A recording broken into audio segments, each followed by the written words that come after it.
Assalamualaikum warahmatullahi wabarakatuh. Alhamdulillah wassalatu wassalamu ala Rasulillah wa ala alihi washabihi ajmain. Kaum muslimin yang dimuliakan Allah Subhanahu wa taala, sedikit di sini saya akan menukilkan penjelasan dari salah seorang ulama tentang awaikut tolab, yaitu hambatan-hambatan di dalam mencari ilmu, ya, di dalam mencari ilmu secara khusus ilmu syar'i. Ya, beliau membuat dalam babnya ini, ya, dalam kitabnya ini, kitab At-Ta'sil fi Thalabil Ilmi.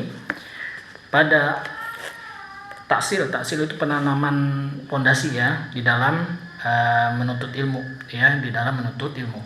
Pondasi yang keenam dijelaskan di sini adalah menjelaskan tentang hambatan-hambatan di dalam menuntut ilmu.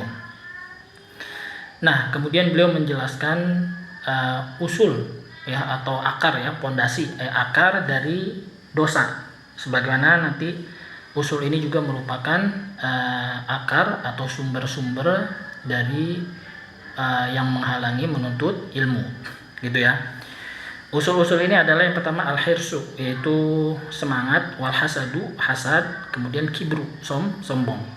Nah, tiga usul ini, ya, tiga akar ini, tiga dasar ini adalah asal atau pondasi, ya, dari atau sumber, ya, dari dosa, ya, dari dosa. Kemudian dijelaskan oleh beliau, kita ringkas saja. Yang pertama hirs, ya, itu yang menyebabkan dikeluarkannya bapak kita Nabi Adam dari surga, ya. Kemudian hasad yang kedua, ya, ini juga yang menyebabkan terjadinya permusuhan, ya, antara dua anak Nabi Adam. Kemudian yang ketiga al-kibru, sombong, dan inilah yang menjerumuskan iblis ke dalam kekufuran. Nah, kemudian kata beliau, aku katakan, idza kanat, ya, apabila tiga perkara ini merupakan pondasi atau akar dari sebab terjadinya dosa dan kesalahan, maka tiga perkara yang disebutkan tadi juga merupakan penghalang-penghalang atau hambatan-hambatan di dalam mencari ilmu, ya, mencari ilmu. Nah, yang pertama itu al-hirs, ya, itu semangat. Nah, kemudian beliau kasih contoh, mindalik, contohnya adalah kata beliau, qad yuqi'u hirsu at-talib 'alal ilmi, terkadang, ya, semangat seorang pelajar ilmiah maksudnya ini menjerumuskan, ya, apabila semangatnya ini tidak apabila dia karena semangat ini, ya, dia tidak menjaga hak-hak yang lain, ya, hak yang lain yang wajib dia tunaikan. Nah, itu bisa menyebabkan atau menjerumuskan dia kepada ilatar kihilil ilmi, ya, kepada menjerumuskan kepada meninggalkan ilmu, bahkan menyia-nyiakannya, ya. Kemudian beliau memberikan contoh-contoh. Yang pertama, idza doga totolibu ala jadwalihi, yaitu seorang tolib, seorang pelajar itu menekan, maksudnya memadatkan, ya, padat jadwalnya di dalam fitahsil, ya, di dalam pencapaian dia belajarnya, itu di dalam belajar.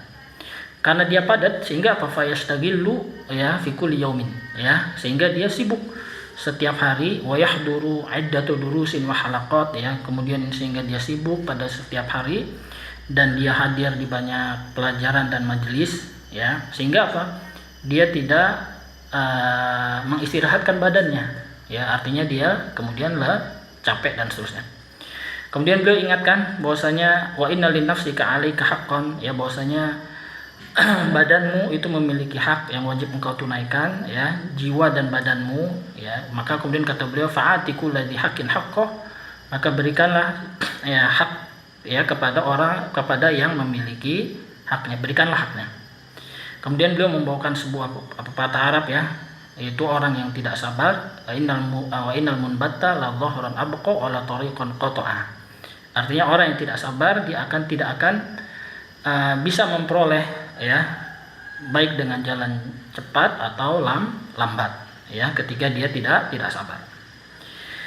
Nah, kemudian surah yang kedua, ya, contoh yang kedua, qad yajuru al-hirsu at-talib ilal intiqal min ilmin ila akhar qabla itmamil awwali. Ya, terkadang semangat ini menyeret ya seorang pelajar kepada berpindah dari satu ilmu kepada ilmu yang lain sebelum dia menyempurnakan atau menyelesaikan yang pertama. Sehingga mengakibatkan fayahrumu al-fahmu wa tamakkun fil ilmaini jami'an. Sehingga dia terhalang dari memahami dan memperdalam dua ilmu secara bersamaan, ya. Contohnya, kemudian beliau memberi contoh. Itu idza bada'a fi kitabin. Contohnya misalnya dia memulai sebuah kitab. Ya, dia telah memulai sebuah kitab, summa yasma' andarsin akhar. Kemudian dia mendengar ada pelajaran yang lain fi makanin akhar, ya, pada tempat yang lain. Nah, karena dia semangat fayatruku ya itmamal kitabil awwali ala syekh. Ya, sehingga karena dia semangat akhirnya dia meninggalkan menyempurnakan kitab yang pertama kepada syekhnya. Ya, fayati lidarsil akhar, kemudian dia datang kepada pelajaran lain, ya, wa hadza kulluhu minalas. Ini semua adalah bersumber dari semangat. Wa hadza fil asli khairun.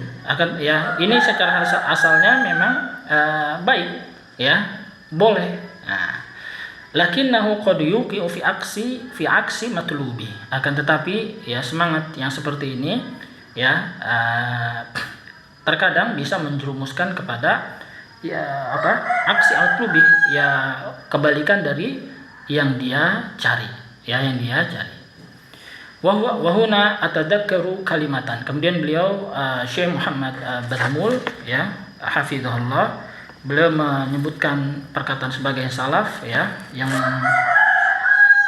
beliau berkata, qala ba'du salaf, berkata sebagian salaf, inna syaitana yaftahu 99 baban min abwabil khairi liyuqi'a fi babin min abwabish syarri. Sesungguhnya syaitan itu membuka 99 pintu dari pintu-pintu kebaikan, ya, pintu-pintu kebaikan. Tujuannya untuk menjerumuskan pada satu pintu dari pintu-pintu kejelekan. Artinya itu boleh, ya, tapi karena tadi tidak terlalu semangat, ya, sehingga dia terjatuh, ya, kepada yang merupakan kebalikan dari apa yang dia cari. Ya, wallahu alam, itu yang pertama dari sifat hirs. Ya, insyaallah kita akan lanjutkan dalam pertemuan yang lain. Wallahu alam, barakallahu fikum, subhanakallahumma wa bihamdik, asyhadu an la ilaha illa anta, astaghfiruka wa atubu ilaik. Assalamualaikum warahmatullahi wabarakatuh.